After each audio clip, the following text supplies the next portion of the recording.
Welcome to NTD News Today. I'm Kevin Hogan. Let's take a look at our top stories. Rare mass protests broke out in multiple Chinese cities over the weekend. That's amid discontent under the regime's harsh COVID policies, and support is growing outside of China. The White House responding after protests erupt across China over the zero COVID policy. A top Biden official says Beijing's strategy is unrealistic. Arizona's Maricopa County responds to demands by the state attorney general's election integrity unit. The unit requested information on election day complications. House Republicans are asking dozens of Biden staffers to testify before Congress. That includes officials from the DOJ, Homeland Security, and more. The House Majority Leader-elect also revealed some Republican priorities for the incoming Congress.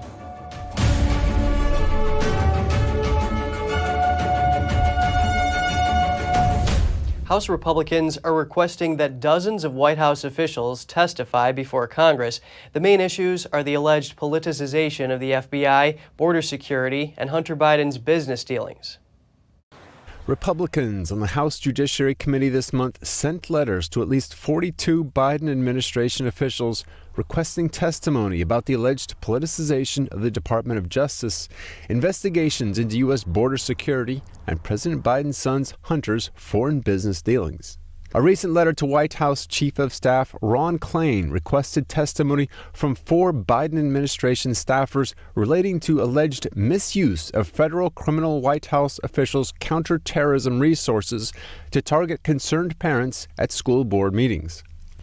Around the same time, another letter was sent to the Department of Education requesting testimony from 3 officials, and another letter was sent to the Department of Homeland Security requesting interviews from around a dozen administration officials. House Republicans have asked even more DOJ and FBI officials to testify during the next Congress, according to letters sent last week. They're seeking testimony from Attorney General Merrick Garland, FBI Director Christopher Wray, and dozens of other FBI and DOJ officials. It's likely that Republicans will seek to investigate how the FBI and DOJ handled investigations into former President Donald Trump and the Mar-A-Lago raid in August. Republicans and Trump have previously said that the 2 agencies have politically targeted the former president. House Majority Leader-elect Steve Scalise told Breitbart that some other priorities of Republicans for the incoming Congress are probing the origins of COVID-19, the widely criticized U.S. withdrawal from Afghanistan, and allegations surrounding Hunter Biden. Whether it's Hunter Biden's dealings with all kinds of foreign countries or the laptop scandal, which the liberal media tried to dismiss when it came out in 2020, it's been verified. He also reportedly pointed out how no military officials were questioned about the Afghanistan withdrawal yet, and it is not clear who gave the orders to abandon and leave behind military equipment which fell into the hands of the Taliban. NTD reached out to the White House for comment on the House Republicans' request for testimony, but did not hear back before broadcast.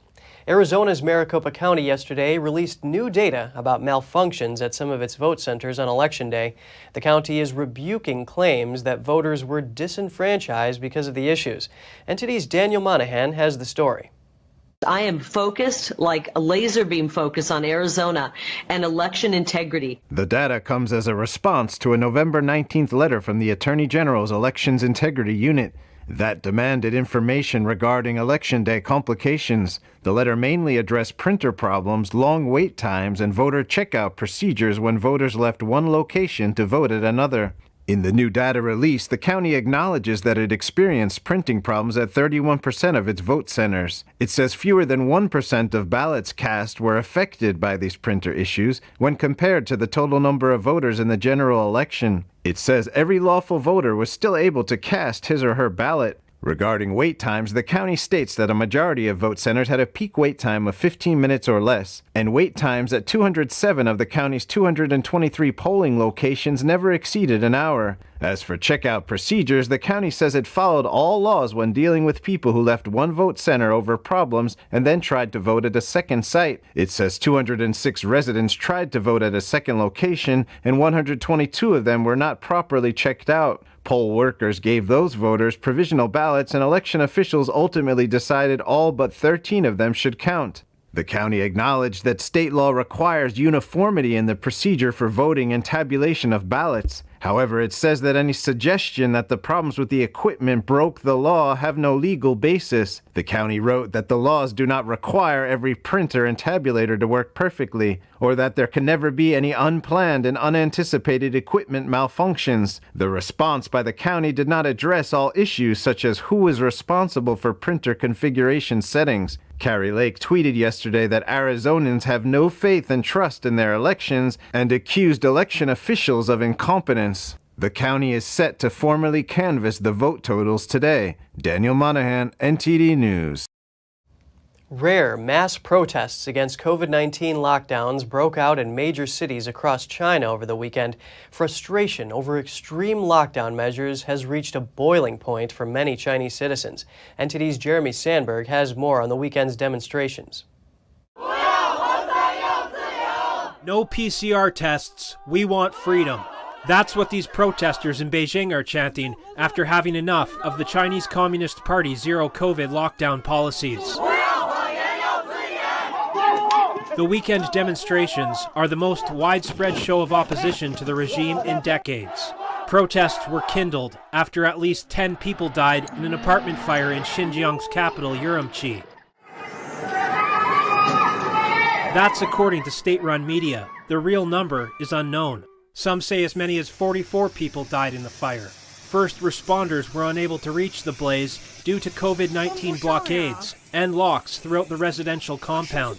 The fire was left to burn for 3 hours. Angry residents demanded the citywide lockdown be lifted.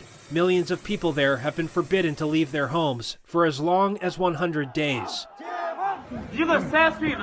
This man is telling police a 3-year-old that died in the fire had not had a proper meal in months and only been eating radishes. Video footage went viral on Chinese social media before internet censors could scrub news of the tragedy. Outrage sparked as more districts around China announced their own lockdowns in response to surging numbers of COVID-19 infections.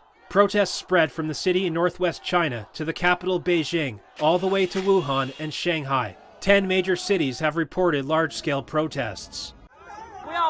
Demonstrators are holding up blank sheets of white paper in a gesture that circumvents the country's strict censorship laws. One protester stated, "We don't need to write anything on it. It's a symbol of the revolution of the people." Others hold up sunflowers, a symbol used by a student movement in Taiwan. Gunshots were reported at the protest in Wuhan. Blockades were broken and fences pushed down. Author and China specialist Gordon Chang says while many are correlating the protests to 1989, a more apt comparison is 1949, when nationalists lost people's hearts. He says the CCP has now lost hearts across the country. Crowds gathered in Shanghai for a vigil at Urumqi Middle Road, a street named after Urumqi. A large group chanted "Down with the Chinese Communist Party, down with Xi Jinping." Police dragged people away, while others chanted "Free them." Dutch reporter Eva Ramelow called the scene incredible. She says in her 10 years of reporting in China, she's never seen anything like it. BBC journalist Ed Lawrence was taken to the ground by a group of policemen and detained. Onlookers demanded he be let go, chanting "Release him, release him." Police beat and kicked the accredited journalist during the arrest. The BBC put out a statement saying Chinese authorities gave no official explanation or apology at the time. Officials claim he was arrested for his own good, to stop him from catching COVID from the crowd. BBC says they do not consider that a credible explanation. Chinese authorities later say he refused to show his foreign press card or leave the scene. The communist regime has relentlessly suppressed critical voices during the pandemic. Several citizen journalists and residents trying to document the toll in the early days of the CCP virus were jailed. Many Chinese citizens say they have had enough of the extreme lockdown measures and are willing to take collective actions to support their neighbors who test positive. Some experts believe the zero-COVID policy has been a way for the regime to establish total control over the population. The Chinese Communist Party is sticking with Xi's zero-COVID policy even as most of the world lifts restrictions. China's COVID case numbers have hit record highs for days, with nearly 40,000 new infections on Saturday. However, China's numbers are considered unreliable. Many cases have gone unreported since the pandemic started. It's not just within China. Backlash against Beijing's COVID restrictions is spreading. In several countries, people gathered in solidarity with protesters in Chinese cities.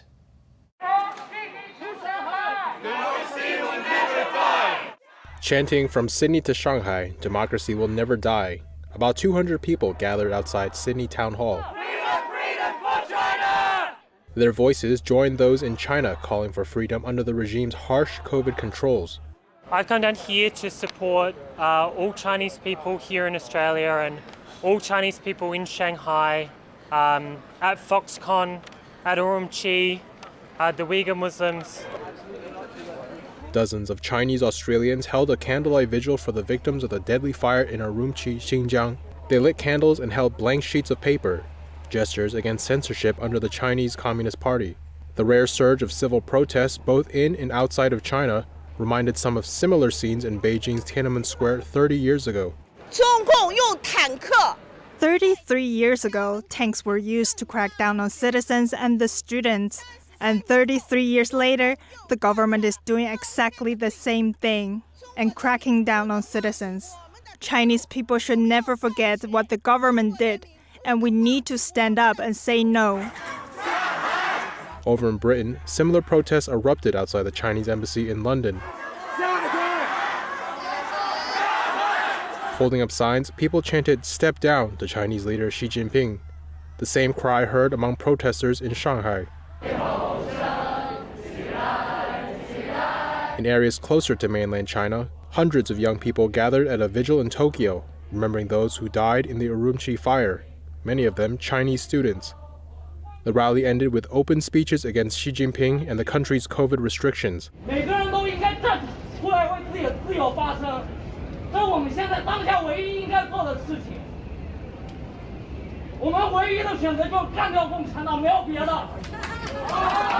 And a silent opposition in Hong Kong.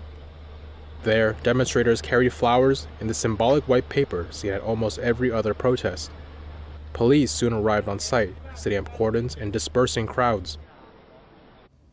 The White House has responded to the unprecedented zero-COVID protests in China. One official is calling the Chinese regime's virus strategy unrealistic. NTD's Jessica Beatty has more. White House COVID-19 response coordinator Ashish Jha told ABC News Sunday that Chinese officials should drop the zero-COVID policy and try a different approach. I think it's going to be very, very difficult for China to be able to contain this through their zero-COVID strategy. I would recommend that they pursue the strategy of making sure everybody gets vaccinated, particularly their elderly. That, I think, is the path out of this virus. Jha said the zero-COVID policy is unrealistic for the American people. Instead, he said the U.S. strategy has been to build up immunity in the population by getting people vaccinated. Meanwhile, President Biden's chief medical advisor, Dr. Anthony Fauci, has accused China of failing to cooperate with an investigation into the origins of COVID-19. Fauci told CBS's Face the Nation Sunday that he hasn't seen any data from Beijing on the origins of the virus. He accused the Chinese Communist Party of being secretive and raising suspicions that they may have covered things up. Even when there's nothing at all to hide, they act secretive, which absolutely triggers an appropriate suspicion of, like, what the heck is going on over there? Fauci called on Beijing to be more transparent. He said the Biden administration would like to know everything that occurred with the first people who were infected with COVID-19, and every possibility should be investigated. Republicans have indicated they'll soon investigate the origins of the virus. In October, Congressman James Comer told the Epoch Times that GOP lawmakers have already uncovered growing evidence that the virus likely originated from the Wuhan Institute of Virology in China, and the Communist Party of China covered it up. GOP lawmakers have indicated they'll ask Fauci to testify as part of the probe. Fauci's resigning as NIAID director and as Biden's chief medical advisor in December. Jessica Beatty, NTD News. Former President Trump has issued a statement on his dinner with rapper Kanye West. The two met at his Mar-A-Lago resort in Florida last week, drawing a chorus of negative media coverage. Trump wrote on his Truth Social platform that he, quote, helped a seriously troubled man. He wrote that West's business has been decimated and that West had always been good to him. He said West showed up with 3 people and he didn't know 2 of them and was out of touch with the 3rd. In social media posts, West said that he, controversial political commentator Nick Fuentes, and Trump had dinner together. West says he asked Trump to be his vice president. Trump's post says, quote, I told him I don't run for office, a total waste of time, can't win. A daring rescue in a subway station in Manhattan, a man who fell onto the tracks was pulled up just as the train was approaching. The rescuers were 2 NYPD officers and a bystander. One of the officers had a camera on him that captured the whole scene. The man fell onto the tracks by accident last week in East Harlem. The 2 officers were on patrol when they heard a scream from the opposite side of the station. They rushed through the emergency exit and onto the tracks to help. A bystander was already there trying to pull the man to safety. After lifting the man out, the officers then climbed back onto the platform just before a train pulled into the station. The man was sent to the hospital with injuries to his hands and back. And coming up, Canada unveils a $1.7 billion strategy for the Indo-Pacific region. It calls China a disruptive force in the area. And Beijing has agreed to restructure debt owned by Cuba. That's in addition to a $100 million donation for hurricane relief in September. More in just a moment here on NTD News Today.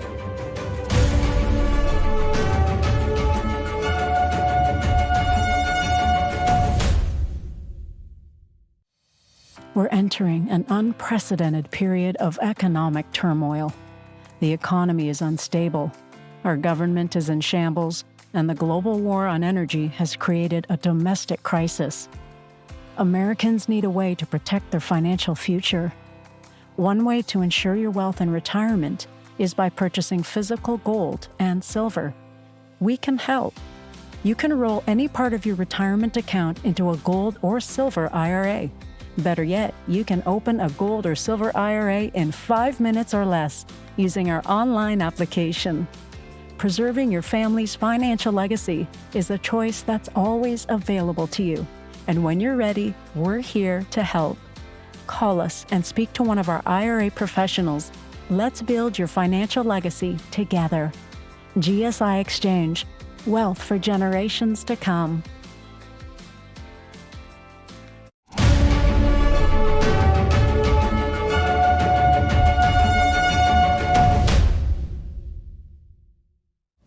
Welcome back. Kim Jong-un says North Korea is working towards becoming the world's most powerful nuclear force. It came as he promoted dozens of military officials involved in the November 18th launch of the new Hwasong-17, the country's largest intercontinental ballistic missile to date.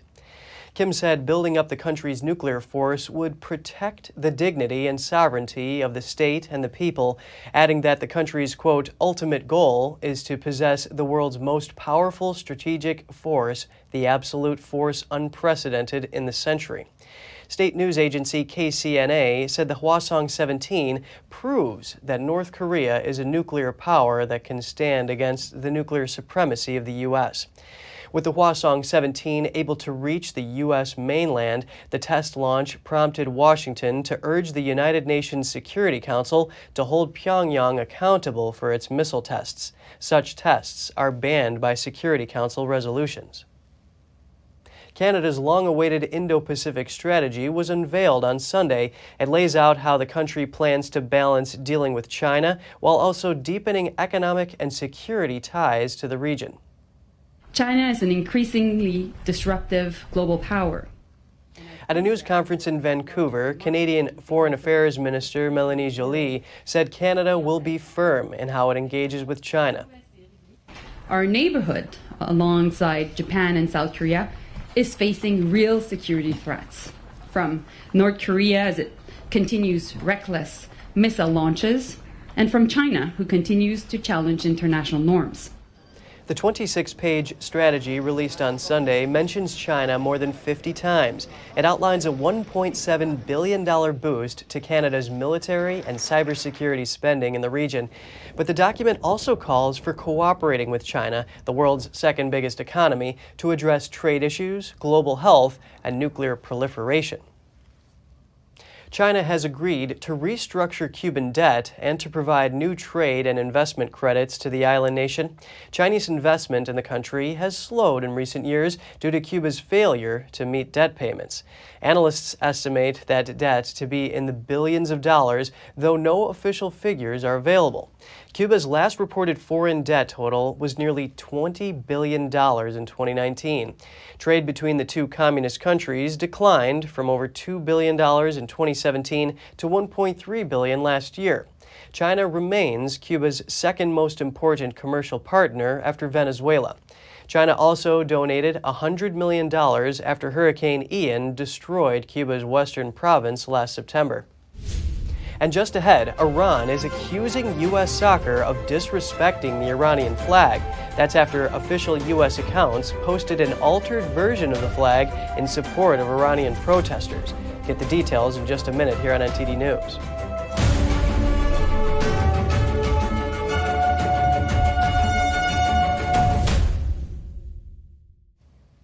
The U.S. Soccer Federation is showing support to the Iranian people, many of whom are currently protesting the Iranian regime. The Federation posted a picture on various social media sites showing the Iranian flag without the emblem of the Islamic Republic. The Federation posted this graphic of the Group B standings displaying the Iranian flag without the Islamic emblem on Twitter, Instagram, and Facebook. A U.S. soccer media officer said the intent was to show support for Iranian women. Iran reportedly plans to file a complaint to FIFA against the U.S. for disrespecting their flag. Many Iranians have been protesting since September when a 22-year-old died while in police custody. She was arrested for flouting the country's Islamic dress code. The U.S. will play an eagerly awaited match against Iran in the World Cup tomorrow. A Brazilian artist has molded over 3,000 replicas of the World Cup trophy, but the one he wants most is the new one from Qatar. NTD's Andrew Thomas has more. Jarbas Meneghini is a craftsman from Rio de Janeiro. He became inspired in 1994 when Brazil won the World Cup held in the United States. So he decided to cast a mold and make a trophy for himself. I want to have a trophy like this one. It's so beautiful. I want it to be like this man, like this captain, a winner. I felt so much emotion in my heart with him. It was strong, very strong. Since then, he has exported his handmade plaster replicas to 17 countries, including the US and ones in Europe. In front of the Maricopa Stadium, Meneghini also sells his plaster trophies to tourists and soccer fans. He's even given them to ex-Brazilian soccer stars such as Pelé and Ronaldinho. The artist believes Brazil will bring home a new World Cup trophy from Qatar. I've already made almost 3,000 trophy replicas, but right now, the one I really feel like having is the golden one, the one Brazil will win in Qatar, and that we will be able to chant, "We are the champions." Brazil's 6th World Cup trophy will be exciting. We have been over 20 years without winning one, and the Brazilian people deserve the trophy and this love. The World Cup final is on Sunday, December 18th. Andrew Thomas, NTD News. When you want to turn up the heat of your dishes, you reach for chili peppers. But is their spicy flavor all they're good for? Here's Gina Marie with Strong Mind and Body.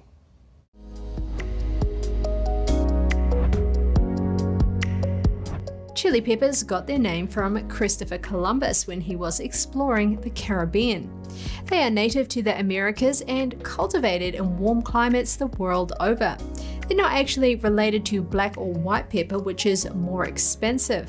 They come from the nightshade family and capsicum genus, but the name stuck. They come in 3 groups: red or green bell peppers, sweet peppers, and hot peppers. The heat of the chili is found in the seeds and white pith. Chili peppers contain the plant compound known as capsaicin.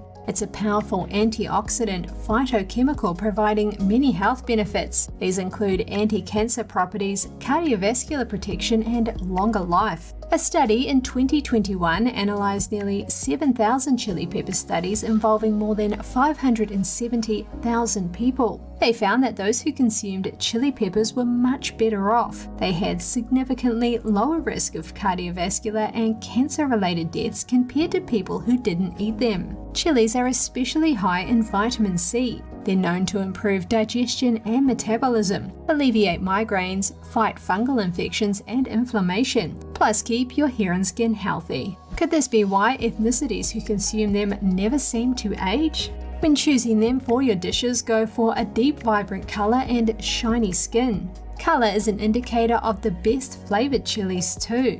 They'll store well in a paper bag in the vegetable drawer in the fridge. As with most dried products, keep them in a sealed container in a cupboard. You'll find dried and ground chilies in the supermarket spice aisle. Use them for flavor and color in sauteed vegetables, omelets, and baked savory breads and biscuits. They're also a requirement in ethnic dishes like Thai curries, Indian dal, and Mexican tacos.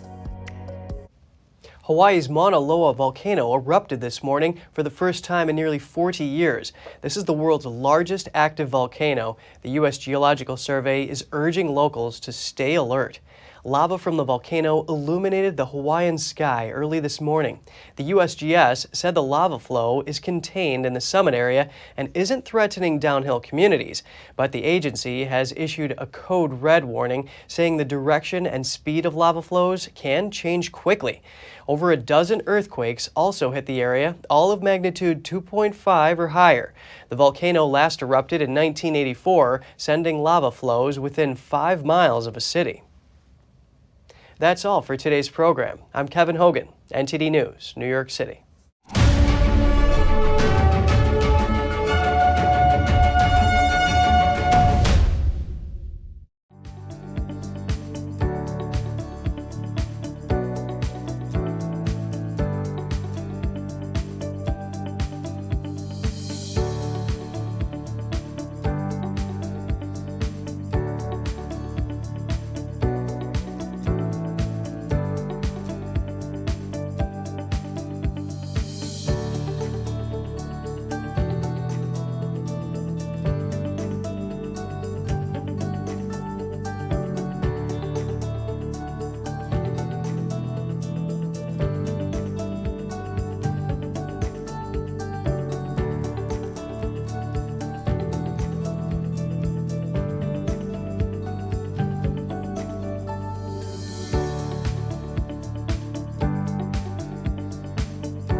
Thanks for watching us on YouTube. Did you know YouTube only keeps selective videos on its platform? So if you want to make sure you get the full picture, just subscribe to our newsletter. Go to newsletter.ntd.com and sign up. It's free.